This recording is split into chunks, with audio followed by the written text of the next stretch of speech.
मुझे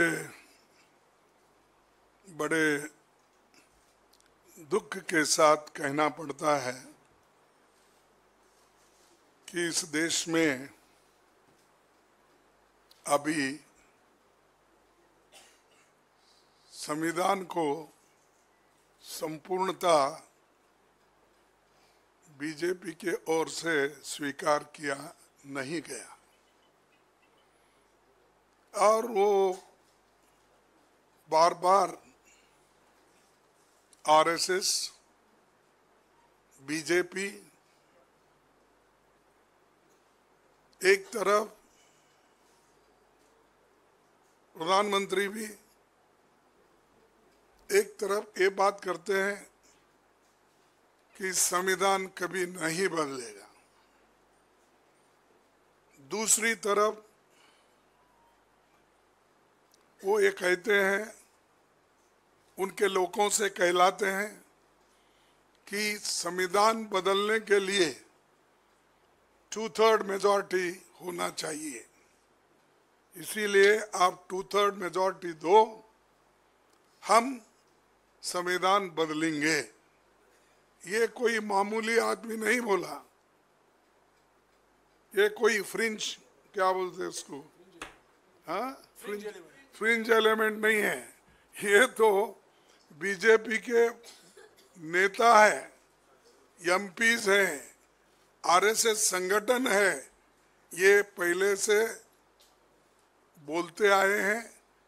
आज फिर उन्होंने दोहराया, कर्नाटक में दोहराया और दूसरे जगह भी वो दोहरा रहे हैं कि इसको संविधान को बदलना चाहिए, क्योंकि वो लोग हमेशा सोशल जस्टिस के खिलाफ है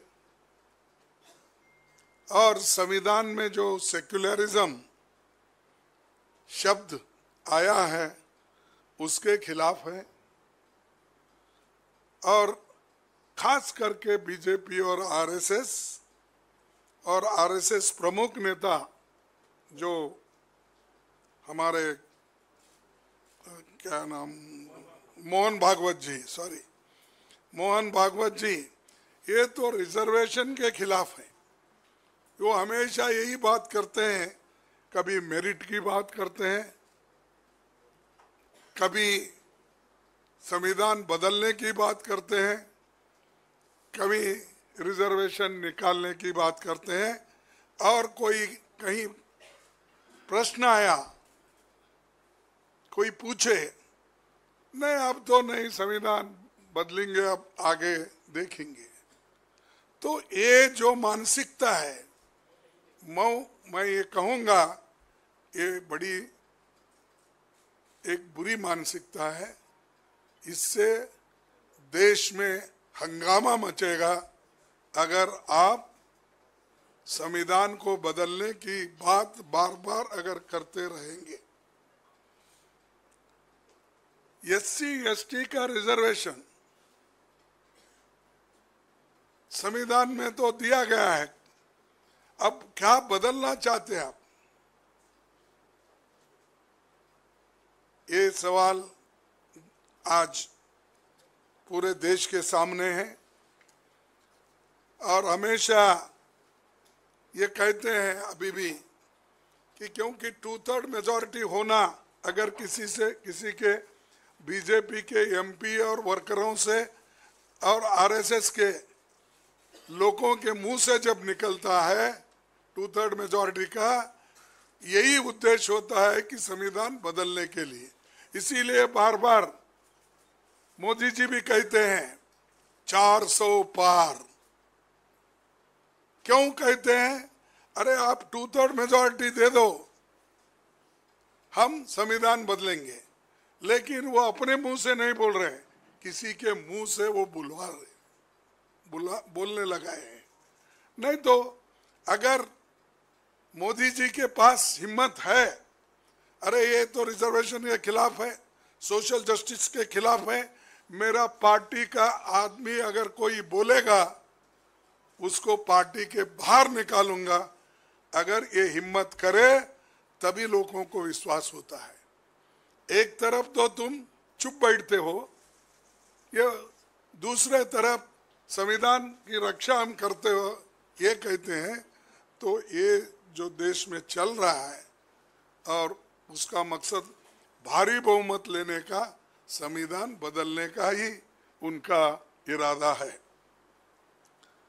और दूसरी बात, संविधान बनाने में, देश को आजादी दिलाने में इनका कोई योगदान नहीं है। इन्होंने कभी कोशिश नहीं की। इन्होंने तिरंगा झंडा को भी अपोज किया।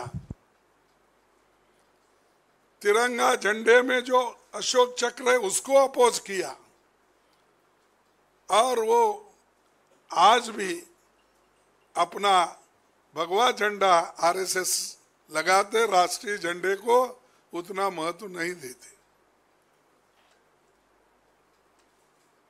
और मोदी जी हमेशा बाबा साहब अम्बेडकर की बात करते हैं, नमन करते हैं, सब करते हैं, लेकिन उनके उसूलों को वो नहीं मानते। अगर उसूलों को मानते तो उसको जिन जिन लोग ये बात कह रहे हैं, जो लोग, उन लोगों को पार्टी से निकाले, या उनके टिकट को बंद कर दे, या उनको बोल दो आइंदा अगर आपने ऐसा किया मैं आपको पार्टी के बाहर निकालूंगा, ये सहन नहीं करूंगा। ये खासकर गरीबों के लिए बना हुआ संविधान है। सोशल जस्टिस ये संविधान में है, और सोशल जस्टिस आप इसलिए नहीं चाहते कि मैं ये कहूंगा कि आप मनुवादी हैं।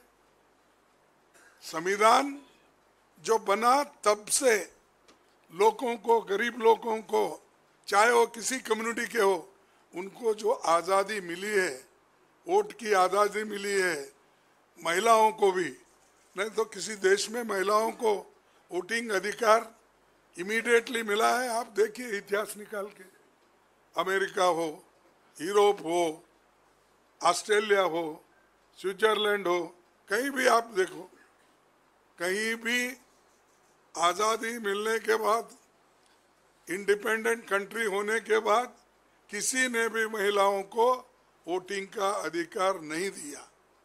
ये एक ही संविधान है जो बाबा साहब अम्बेडकर ने, पंडित जवाहरलाल नेहरू जी ने और ये सभी लोगों ने मिलके जो तैयार किया।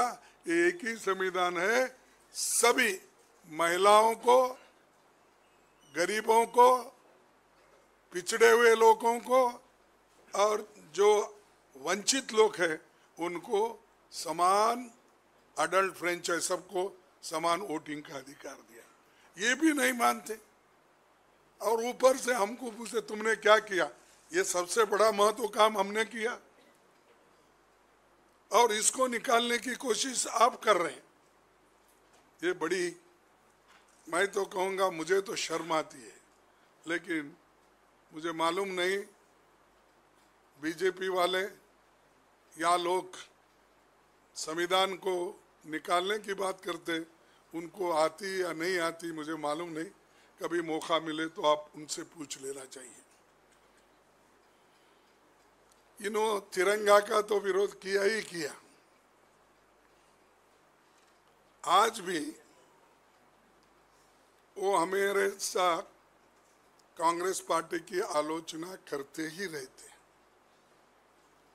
या तो कांग्रेस का, या तो हमारे नेताओं का, या हमारा। ये करते रहते हैं, करने दो, उनको आज़ादी है। हमने आज़ादी दी संविधान में, कोई भी बोल सकता है। हम तो ये आज़ादी दिए, आपको भी आज़ादी मिली है, लिखने की आज़ादी, पढ़ने की आज़ादी, बोलने की आज़ादी आपको भी मिली है। अगर ये बंद कर लेना, अगर आपकी इच्छा है, आप भी चुप बैठिए। अगर आप भी नहीं चाहते कि freedom of speech, freedom of expression, तो ठीक है, ये सब चल रहा है। उसके बाद वो माइनॉरिटी को भी नहीं चाहते। और जो बाबा साहब खुद ही संविधान लिखने के बाद भी उन्होंने इसको जलाया इनके लोगों ने, और ये नहीं चाहिए हमको, उन्होंने कहा। तो वो छोड़िए, उसके बाद में भी लंबा यशस्वी कानून, यशस्वी कॉन्स्टिट्यूशन, उसको भी आप 70 साल के बाद या 75 साल के बाद अभी भी परीक्षा करना चाहते हैं, तो ये बड़ा दुर्दैव है। और मैं कहूँगा कि ये गरीबों को हकूक छीनने के लिए ये सारी इनकी कोशिश हो रही है। दूसरी चीज, संविधान के तहत जो संस्थाएं हैं, ऑटोनमस बॉडीज है, उन ऑटोनमस बॉडीज को भी इन्होंने एक एक करके खत्म कर रहे हैं। चाहे सीएजी हो, और सीएजी में जो रिपोर्ट आते हैं उसको भी उन्होंने स्वीकार नहीं करते। हमने एक आंकड़ा निकाला है, सीएजी में स्टेट, बीजेपी रूल्ड स्टेट में कितना घपला हो गया, सेंटर में कितना घपला हो गया, ये सब हमने आंकड़े जमाए हैं। तो सीएजी के रिपोर्ट में ही निकलता है कि 8,50,000 करोड़ आज घोटाला है इसमें, लेकिन वो कभी मानने को तैयार नहीं। सीएजी रिपोर्ट और किसी की होती तो अब तक उसको उनका 12 बजाते थे। वो आपके पास क्या बोलते मालूम नहीं, 12 बजाना। तो ये ऐसे लोग हैं, इनसेंसिटिव, थिकनेस है, ये क्या इसको बोलते हैं, स्किन को, थिक स्किन है, मोटी चमड़ी, तो उनको कोई होता ही नहीं। और वो जो कहते हैं वही बात उसको पुनरावृत्त करते, 100 बार बोलते। तो ये एक तरफ, और दूसरी तरफ ये हम इलेक्शन कमीशन के सामने भी वीवीपैट का मुद्दा रखे हैं, लेकिन वो 100% दो भाई, जो वोट डालता है वो सब गिनेंगे, बस हमारा और दूसरा कुछ नहीं है। जो लोग वोट करते हैं, जो वीवीपैट आती है, तो 100% गिनो। क्या तकलीफ है आपको? उसके ऊपर भी उनका कोई उत्तर नहीं है। फिर पीएम साहब खुद नहीं कहते कुछ, दूसरों से कहलाते हैं। ये बड़ा अजब है। अबे तुम कैसा, हमारे पास कहावत है देहातों में, माफ करना मैं ऐसी एग्जांपल देता हूँ आपको। वो क्या करते हैं कि एक तरफ बच्चे को चिमटा देते हैं, दूसरे तरफ फिर उसको थोप देते हैं कि अरे मत रो मत रो। ये नीति है उनकी। इधर बोलने का, अरे तुम बोलते जाओ, मैं समझाते जाता हूं, यही कर रहे हैं वो। इसके बाद और एक प्रश्न है इलेक्टोरल बॉन्ड का। ये तो एसबीआई द्वारा 4.5 महीने मांगने के बाद साफ हो गया कि मोदी सरकार अपने काले करतूतों को पर्दा डालने का कोशिश कर रहे हैं। क्योंकि 4 महीने क्यों होना, आपके पास तो डाटा है, और डाटा का मास्टरी आपने किया है, और हर जगह बोलते हैं ये डाटा आने के बाद सब संख्या सभी मिल जाते हैं, और ये बहुत जल्दी ही मालूम हो जाता हर चीज का। क्या फिर निकालो ना भाई, 1-2 हजार लोग दिए होंगे बॉन्ड्स, 3 उतने लोगों की लिस्ट नहीं मिलती आपको, तो क्यों छुपा रहे? सुप्रीम कोर्ट बोल रहा है, लेकिन आप एसबीआई को नहीं बोल सकते, क्योंकि सिलेक्शन आप ही तो कर रहे हैं। सेंट्रल इलेक्शन कमेटी का सिलेक्शन आप ही का है, सीबीआई सिलेक्शन आप ही का है। अगर हम वहां जाके अपोजिशन लीडर अगर सजेशन भी देते, एक सजेशन नहीं सुनते, फिर बहुत से बार हम डिसेंट नोट देना पड़ता है। क्यों? कि सच उनके सामने रखे, फैक्ट्स भी रखे, तो बाजू निकाल देते हैं। ठीक है, आप कैसे हैं रमेश जी, क्या है आपके राय? ठीक है, ठीक है, लिखो। ये मेरा अनुभव में बोल रहा हूँ, मैं भी 7-8 साल वो काम किया हूँ, तो ऐसा चलता है, सलाह मशूरा नहीं होता, या उन जिन कैंडिडेट को वो प्रपोज करते हैं उससे भी बेहतर कैंडिडेट है तो भी उसको नहीं लेते। ये अब इलेक्ट्रल बॉन्ड का तो लिस्ट का पता चलेगा, अगर जल्दी वो बहुत ही ऑनेस्ट है, सिंसियर है, किनके पास किनसे भी मदद अगर नहीं लिए और वो अपने आप प्रिंट करके बॉन्ड्स बना लिए हैं तो बात और है कि, लेकिन आज वो एसबीआई कह रही है कि जुलाई तक हम आपको बताएंगे सब चीजें। क्यों इतना टाइम लगता है? सबका लिस्ट है आपके पास, ये देखो लाखों में है, करोड़ों में है, तो बात और है। ये सिर्फ गिने गिने लोग दिए सो है, आप उसका लिस्ट इमीडिएटली कर सकते हो, तो वो भी वो नहीं करना चाहते क्योंकि इलेक्शन तक छुपाना चाहते हैं, फिर इलेक्शन के बाद क्या होगा वो देखेंगे, उनका ये है। और मीडिया रिपोर्ट से ये तो अब उजागर हो गया कि ईडी, सीबीआई, आईटी ये रेड डलवाकर किन किन के पास बॉन्ड लिए उनके नाम खुल जाएंगे, तो वो नहीं चाहते इसको उनके नाम खुलवाना।